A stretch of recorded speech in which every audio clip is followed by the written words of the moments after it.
fayyaa bimee akkami barate sirri nama kofalchiistan jedheen.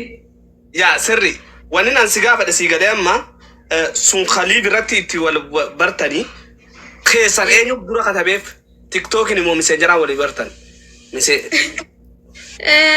Turreeti eegasii wal dubbisnee beeytaa gaafsanirraa inni amma booda lakki Rahimaaniin dubbisaayyuu. La yoo duraan Rahmaan lakkiin tuqinaa namni tokko as jalatti Rahmaan rabsitan. In jaalatamtan na biratti jedhee maammeen gaafsan. Eegas booda ani Ibrahim bu'ee eshi maammee kenna keessan na dubbisi yoo laa fooloo na godhi qofaan jedhee keessan na dubbisi hin jenneeni. Bakka ani Rahmaa artistii jedhama nama diraamaa dadagullee nama bakka foonni nama akkuma keetii kanaati. Atiin kun baay'ee na kofalchiista yeroo baay'ee jala si daawwadhaan jeeni Ibrahim bu'e. Achi booda bakka turre ji'a tokko geenne eegas na dubbisu eegale maammeen keessaan. Hayya anatu dura jedheen na fakkaate isa ana xiqqoo isii na jalaa dagatamu. Okay, ni raanfatte. Akkamiin jedheen na fakkaata. La as warwa baana dura jedheen na fakkaata. Haay maammeen. Inni saalfate. Inni qaanfate malee maammeen nama qaanfatu naan jedhee na himeera dhuguma na hime. Anna maqaan fatu naan jedhe saniif siin jechuu barbaade garuu niin qaanfadhee naan jedhe. Hayyee jedhee naanillee as warwaban isin jedheef barakkatee qaanfattu se arkee jira jedheeni. Baay'ee mataa akkana goggootaa yeroo liibira teettu kanaafi asiin eegas as warwabennaa was warwab naan jedhe. Waaleekum salaam naan jedhe. Baga nagayaan dhufte jedheen. Atis qashtii teenna baga nagayaan dhufte naan jedhe na fakkaata. Okay. Samboodan.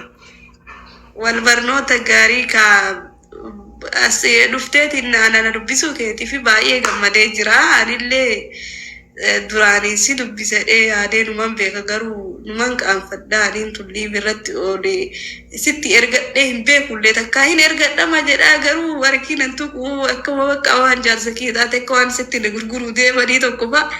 Harki na didaan jedheen jaluma san taa'ee taabtaabii fi giftii qofa sii kennee kutaa galatoomi Rahmaa ta'e naan jedha bara dadaabeetee ani giftii kennu hundumaa. Ofii anaa tana nan beeku. Yaa ati yoo waan kana mara haa jettuun kana akka nama jaalallee jaarsa jaalateetti akka obboleessatti ka dubbisaa turte Rahmaa. Gaafsan dhugumatti wallaahi baay'eedhaan jaaladha. Nama biraa hin qabu ka. Nam biraa jaaladhu waan hin qabneef Oromoodhaan barbaademi. Isuma tokkicha irraa bakka jaalalli na qabe mana nama kaaniin yoo seenu jaalalli kan irraa hin qabne ka achirra irri barafuu eegalle ji'a tokkoon booda irri bojjiraaf nanaan jechuu eegalee iyyuu. Eega keessan na dubbise booda dhufee anaafati kootu liiv irratti hojiirraaf na kootu kaalii bikiyyaan bananaan jechuu eegale. Bakka guyyaa meeqa hojjiraafne guyyaa torbaan lama moo akkanaa yoo hojjiraafne bar eegas booda immoo isallee dhukkubee keessaa ba'e liibii keessa. Maaltu dhukkubee isa?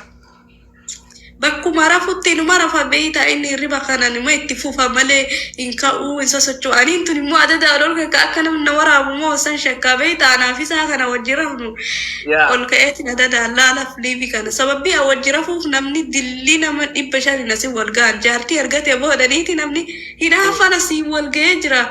Liibii jala kanumarra jechuudha. Kanuma amma mana man keessa nama fakkaata beektaa wayitee akkana siyaasuu kana waan kiyyuma siyaa wallaahi ennaa akkasitti wallaahi tii ta'u bakka akkasitti rabbiin walitti nu fideetiin waan nu dubbisiisee inni haasa'uu eegalee na jalaa dubbate takkaa dhalaa jalaa agasi jalaa dubbadhe kana takkaa dubbadhee hin beeku naan jedhe hagana hunoo natti toleetiin tekstiin maan dhalaatu haga keetii kana natti tolee dhalaan natti fakkaattu jedhe bakka inumayyuu takkaa uta fuudhe amallee isii natti toluu didee gadhiise jedhe dhugaadha sun dhugaan fakkaate eegasii bakka anaa tana bakka ani ansi malee ani jiruu hin qabu jedhe bakka dubbachuu eegale ati amma booda narraa na liibii kee jalatti dhalaa takka uf bira fidee raffisu naan jedhe gaafa ana ati dhufteetiin nu duuka dhufteetiin liibira teettee nu wajjin teettee isi nu wajjin raftu siin jennee miti.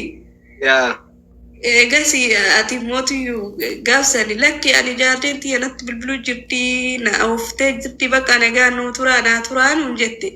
yaa nuti sinaa hin feena akka ati nu bira raftu nima feena garuu atis na jaalatta waan ta'eef gaafsan immoo tun beeytu akka anaan fanni inni waan waliin haasofne hin beeytu kaa dhuguma akkasuma ni yaadda ati dur waan na jaalattu dura akka tokko hin beeytu jaalala dhugaati immoo kasobaati illee hin beeku beeytaa keessan illee anillee garuu hima na jaalatta hin beeku akka nama tokkootitti akkasitti kanaafuu yuukaa inni gaafsanirra hojii eegalle gaafsanirra namni dubartiin takka ol seenteen wajjiin raftu. Arabsuun qabaate qaba jira kan maal jedhu jirtan zanaa fatan godhu jira wajjirra haa godhu jira haasa'u jira ulfeessee haasa'u ishii mi'aawaa kana fuudhee dhaggeeffatu jira maal jechuu barbaadan isin kan dhibbinni sammuu teessanii maayindii sammuu namaa eeguun beekne akkaataa isin godhataa jirtan sani an rispeektii ishii qabaadhee dhaggeeffataa irraa baasaa wajji haasaa jira akkaataan ishii ilaaltan sirrii miti kan kana nama dhugaa nama barbaadan saayinsii sammuu namaa takka eeguu danda'u qabdan. Wani an hasawa jiru maal sin fakkaatan. Ayyee. Injo akka itti amma ishiin naa wajjin akkoo akka taasatu qalbii takka irraa godhaa jirti. Ittis hin dhagamu ibsaan kun na tuffataan jettu ni beeyti. Akkana ishii kabajaa qabus ni beeyti. Isin immoo warra jiraatanii komantiidhaan waan bira haasottanii isin hin beekan. Obboleessanii namni akkanaa kun ati buqqifattee yoo dheessitee daran kutaa. Yoo itti haasottee itti dhiyaatte moo nama wayyaa gooteeti nagaan yeroo hedduu na kabajee na jaalatti hin jaaladhaan. Dhugaan jirtu sani. Maal abbaa keessana jara teessanis jara yaada nama hattan. Wee. Warra garii komantii gariitu barraama xiqqashoo yaada keenya addanuu harkaa bittinneesse. Gaafin lammaffaa. Siifi maammeen gaafa akka TikTok ijoollee Oromoo keessatti as gubbatti takkaa namni rafee hin beekne keessatti hirriba eegaltanii hirriba jaalalaa jechuudha. Hirriba jaalalaa liif irratti eegaltanii Oromoodhaaf ajab jaanii turte Oromoon 1000 lakkaa'amtu. Hirriba san keessatti manaama faadhan yaadan akka nama walmaddii jiru akka taatan faa wayi taatee qalbiin teetii inninis eega liivii sanirraa baatanii duuban hoggoo hojjaa sottan maaltu jiraame waan jiru bakka sanatti xiqqoo shanuun. Wallahi eega gaafa liivii irraa dhaabne gaafa isa dhukkuberraa liivii wajjira fuudhiisne.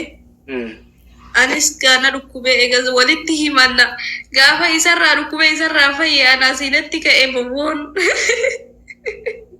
Okay. Keessan itti malee waan sana nama achi keessan ittiin dubbannee liivii irratti takkaa hin deebine nuti deebinus kiyya keessatti kan gubate san hin beekta 12,000 meeqa gubate dheengadda dhiyoo tana.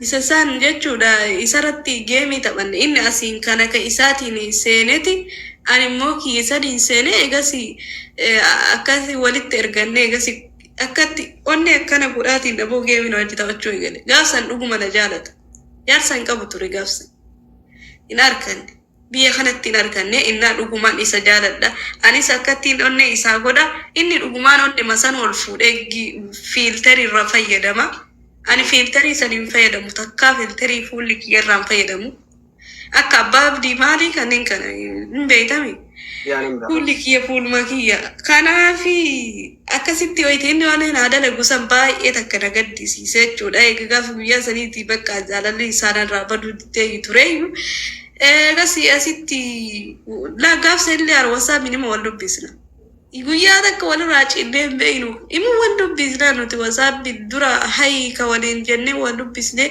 dura anatu hayi jedheen keessanii moo